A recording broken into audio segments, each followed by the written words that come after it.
What's going on, y'all? Welcome back to the Runaway Train Sports Podcast. I'm your host, Dakota, or Boiler in Texas, on most social media platforms. And welcome in to a very somber episode of the Runaway Train Sports Podcast this week as Purdue goes on the road and falls to the Iowa Hawkeyes 20-14 in a defensive slugfest is what we're going to choose to describe this as. This is probably going to be one of the shorter episodes of these that I've done, kind of nursing an odd, not necessarily a sore throat, but definitely not a very healthy feeling voice at the moment. So we're going to hit the highlights and we're going to get out of here before things get too much worse for me here. It was an odd weekend in college football, but no more weird than in the Big Ten West, and more specifically, Iowa City. This was we're going to return to that phrase, a defensive masterclass, as Purdue falls by 6 on the road to Iowa. I think this game is probably going to frustrate a lot of fans. It did frustrate a lot of fans on Twitter. You really don't know what to say in a game like this, just because Iowa's offense was almost nowhere to be found most of the time, and it really just came down to mistakes by the Purdue's offense and just a couple of offensive plays by Iowa to get the job done. Let's go ahead. Let's quickly run down the stats. We'll hit the highlights of what this game really meant and what this looks like going forward. And then we'll take a look around the results of the Big Ten over this past weekend. A bit of a lighter schedule around the Big Ten, as we had multiple teams on a bye week this week. So let's go ahead. Let's start with Iowa, just because they end up winning. And so the stats here are everything going to show the real results here. Let's just go down the order of the box score. Deacon Hill, starting for the injured Cade McNamara, goes 6 of 21 for 110 yards, a touchdown, and an interception. Not something you would expect to see, or definitely not a stat line you would expect to see in a win by a backup quarterback getting his first start this season. 6 of 21 is just, I don't even really want to talk about it much more than that. One touchdown to a tight end, Eric All, and we're going to get down to it, don't you worry. But we'll move on to Iowa's rushing attack. They rushed for 181 yards as a team with sack yardage adjusted. Caleb Johnson leads the way, 17 carries for 134 yards and 1 touchdown. And then LaShawn Williams, 13 carries for 74 yards as well. I mean, we're gonna go over these offensive stats, and nothing is going to stand out too much outside of Caleb Johnson, obviously going for 134 yards. A very productive day for him on the ground. But realistically, I mean, Iowa rushing for 181 yards definitely doesn't feel like the dominating effort, to say the least. And then Iowa receiving, and I think this is where the biggest shock value comes in. Iowa had 2 receivers catch balls. Eric All, 5 yards, 97 yards, or 5 receptions, 97 yards, 1 touchdown, a 20-yard average almost. And then Caleb Johnson out of the backfield, 1 for 13. So besides 1 reception from a running back, 5 receptions, gets a tight end, almost 100 yards, and a touchdown, enough to steal this one away. That's absolutely wild to see. And I really don't know what to make of that, honestly. On the defensive side of the ball for Iowa, this obviously is where this game was won more than most, just because, I mean, what are we talking about? I mean, this is Iowa we're talking about. And so Purdue had plenty of miscues on offense, including 2 interceptions by Hudson Card, 1 to Cooper DeJean for a return of 41 yards, and 1 to Jay Higgins for cards to giveaways there. And then other than that, really not a whole lot really doing. Iowa goes the other most impressive thing we saw was Drew Stevens, Iowa's kicker, go 2 for 4 on the day. So missing 2 field goals, which kept the score a little closer than it would have been before. Obviously, one of those was blocked by Purdue. So the special teams trying to do their best to keep Purdue in it as well. Moving over to the Purdue side of the ball, Hudson Card, like I said, threw 2 interceptions to 1 touchdown, with 25 of 40 for 247 yards. Not the biggest problem with Hudson Card in this one, I think, was just the number of sacks that we gave up. Let's see. Iowa gets home for 6 sacks in this one.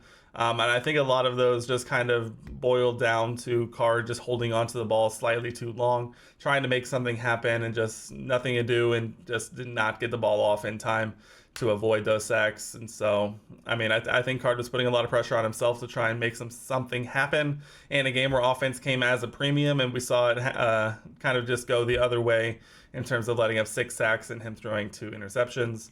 In the rushing game, Devin Mockbee getting the bulk of the carries here, 20 carries, 89 yards, and a touchdown. Dylan Downing also getting in for 8 carries, 39 yards. Tyrone Tracy, unfortunately, unable to really take part in this one. On the receiving end, TJ Sheffield gets Purdue's lone passing touchdown, 6 receptions, 93 yards, and a touchdown. Including Purdue's first touchdown, the 43-yard completion. Card extending the play with his legs, finds Sheffield and able to dance up the sideline into the end zone. Garrett Miller also getting in on the action, 8 receptions, 71 yards. Great to see him kind of continue to work back into the offense. We'll definitely need him, as depth at tight end is a premium here. Deion Burks only held to 4 receptions for 19 yards. I mean, this was Iowa's bread and butter. I mean, if we're being honest. Iowa's defense, they're going to try and win games on defense, and that's exactly what they did. They let up 250 yards receiving, but only 1 touchdown, and that was on a 43-yarder. So well, we're going to touch on it more, but let's just continue on. Purdue did lose 2 fumbles, but they didn't actually lose 2 fumbles. They did fumble twice, but didn't lose anything. Devin Mockbee and Hudson Card each for 1 on their own. On the defensive side of the ball, Purdue gets home where 1 sack. Mo Amanode gets home for the lone sack on Purdue's defensive side of the ball. Personally, I think Purdue's defense did more than enough to keep Purdue in it. Obviously, without them stepping up and playing against a very beleaguered Iowa offense, they kept Purdue in it, and they gave them a chance. Purdue had the ball down by 6 there towards the end of the game. Purdue had the ball with a couple minutes left and a chance to march down and get a win. Unfortunately, just none able to do it. But the defense absolutely did their part, and we couldn't have asked for much more from the defense, including Dylan Thieneman gets another interception on the cards for himself this year off a wildly Kareemed play. Pass. Dropped my water again. I did that last week. A pass careens off the Iowa Hawkeye helmet straight into the hands of the freshman, so that's always fun to see. That was pretty good. If you're just looking for any kind of entertainment value from this.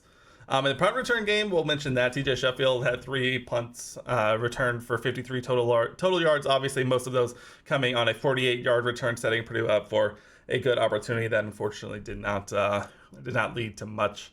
Purdue goes 0 of 1 on field goals on the day. Julio Macias, not sure how to actually pronounce that, goes 0 of 1 in the kicking game. So, I mean, we could look at the stats all day long, but I think obviously the big story here is just the miscues by the Purdue offense and the just couple of miscues by the Purdue defense that really just let Iowa get to 20. Really, I mean, the opening touchdown, Caleb Johnson, 67-yard touchdown following a pretty iffy play, at least an iffy call in terms of the refs, where it looked like Purdue had an opportunity to continue to extend their drive before Iowa gets the ball back, and I think it was the first play after they got the ball that he breaks off that long run and kind of breaks the game open, but. It was tight. It was close. And honestly, at the end of the day, all I could ask for and be happy with that Purdue was stayed in the game and it wasn't a blowout. And Iowa only got 20. Because let's be honest, I think all of us, in a worst case scenario, we were seeing Iowa put up 40 points and we kind of become a bit more of the laughing stock of the week as we let in absolutely dreadful Iowa offense put up more points than they needed. So this is a game, if you look at the box score, is going to probably feel a little better than it actually looked. But at the same time, that box score is accurate, and Purdue had a chance in this one. They just could not get it done. I mean, if you looked at just the offensive stats themselves, Purdue had 21 first downs to Iowa's 13. They were 9 of 19 on third down to Iowa's 3 of 13. They had 343 total yards to Iowa's 291. Passing yards 247 to 110. I mean, Iowa obviously beats Purdue in rushing, actually almost doubles them up, 96 to 181. And I don't understand exactly how this worked. Iowa's offense did literally just enough and nothing more. And it was just a few plays here or there and a couple of bad moments that really doomed Purdue in this one. And it's going to hurt. This is one of those games that's going to hurt. But at the same time, Iowa, I think a lot of fans were underrating Iowa's defense going into this game, probably myself included. But I was really hoping, was really hoping that Purdue's offense would be able to carry that momentum of the Illinois game into Iowa City. And I think it looked good. The problem is with those turnovers and those just very untimely moments that just kind of swing those games like that. It can really get out of hand, and you really just miss the silver lining of things. And as we all know, I am loving of a moment to talk about some silver linings. So, but at the end of the day, as my voice starts to go, Purdue falls to 2-4, 1-2 in the conference. Iowa moves to 5-1, 2-1 in the conference. And at the end of the year, this might be one of those games that Purdue wishes they had back. But at the end of the day, it is what it is. We're just trying to continue grinding, getting better, growing as a team, and seeing those little improvements come day in and day out. But lock in, Boilermaker fans, this one's going to sting. It's going to feel a little bad in the back of the throat, in the back of the mind. But at the end of the day, this is the team that we're going to have, and the coaching staff we're going to have as well.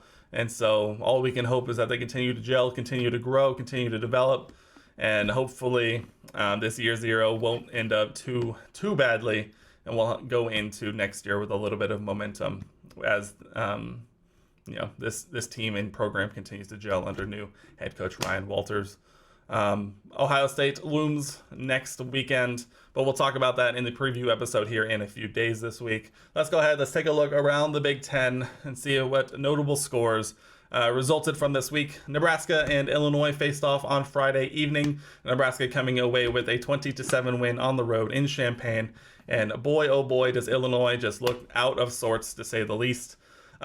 Nebraska also did not look that great as well.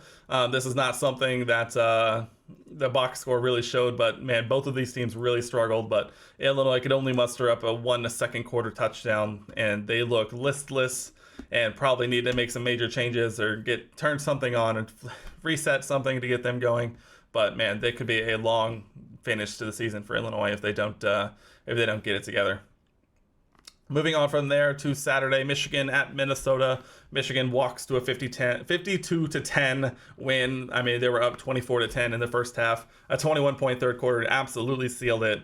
They hold a second half shutout. I mean, Michigan looks like the best team in the Big Ten and potentially looking like the best team in the country at this point.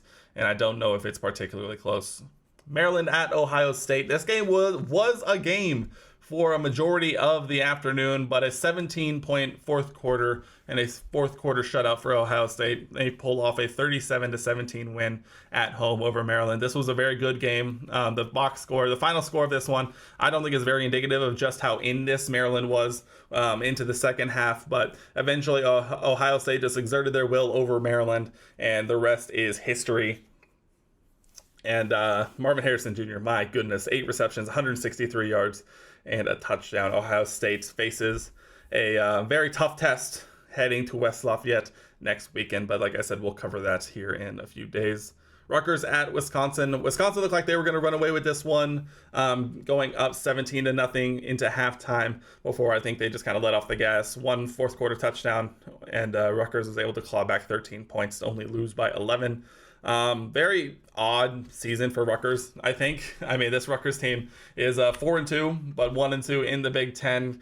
And it's an odd team to try and peg, but it looks like Wisconsin took advantage of their bye week last week to get healthy, get restful, and prepare for Rutgers, and they come out with a 24-13 win. And then a final game, which I saw absolutely nothing of, and I really wasn't expecting to have to talk about it this way. But Northwestern takes down the mighty Howard Bison 23-20 in a nail biter, as Northwestern went up into the half 16-0. I really stopped paying attention to this game, and it wasn't until I was gathering the final scores for my weekly picks spreadsheet that I noticed that Howard stormed back with a 20-point second half, and Northwestern did just enough to get a 3-point win over the mighty Bison. So Northwestern, I think a lot of people might have thought they were able to pull together a bit of momentum these last couple of weeks, but this one goes to show that they're still capable of pulling one of these, and Howard almost able to pull one out in Evanston, but Northwestern ultimately comes away with a win over Howard. And then obviously Purdue's game against Iowa that we talked about. Everyone else on the bye week.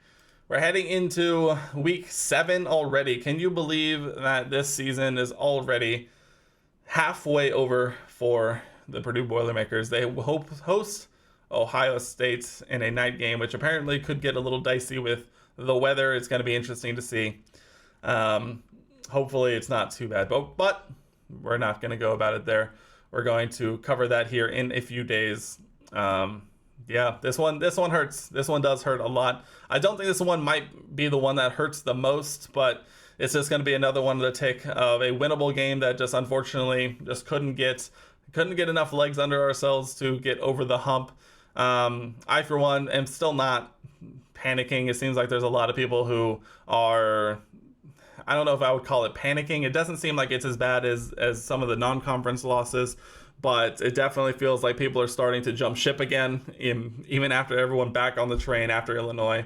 They're off the ship again after Iowa. The next two, probably not going to be very pretty. Ohio State and Michigan looming large. Purdue, probably not going to win either of those games, but we'll cover that in the future. But this season has got now, at this point, all about getting better, seeing the incremental improvements, and trying to find the silver lining. Obviously, the people who were only worried about wins and losses aren't going to find this rest of the season enjoyable, but I, for one, am excited to see Purdue play again a week from now against Ohio State, but we'll cover that in a few days from the preview episode. I've been your host, Dakota, or Boiler in Texas, on most social media platforms. Go head over there, Twitter, Threads, Instagram, Blue Sky, whatever your preferred method of social media-ing. Go ahead and find me there. And if you're watching this on YouTube, go ahead, hit that subscribe button down below, turn on the notification bell so you don't miss a new video. And if you're listening to this on your favorite podcasting app, you can find it there at the Runaway Train Sports Podcast. Go ahead, follow the show, rate the show if applicable, leave us a review, tell us what you think, what we can do better. Yeah. Man, this one does hurt. It does. You really, at this point, just need to take a step back, take a look at the big picture, like I mentioned online, and we'll come out of the other side of this better for it, I promise. But for now, it's gonna hurt. But we're right back again a week from now, and Buckeyes are looming. But I know, for one, I'm super excited to be there. But that'll do it for me here in this one. And as always, boiler up, hammer down, hail Purdue.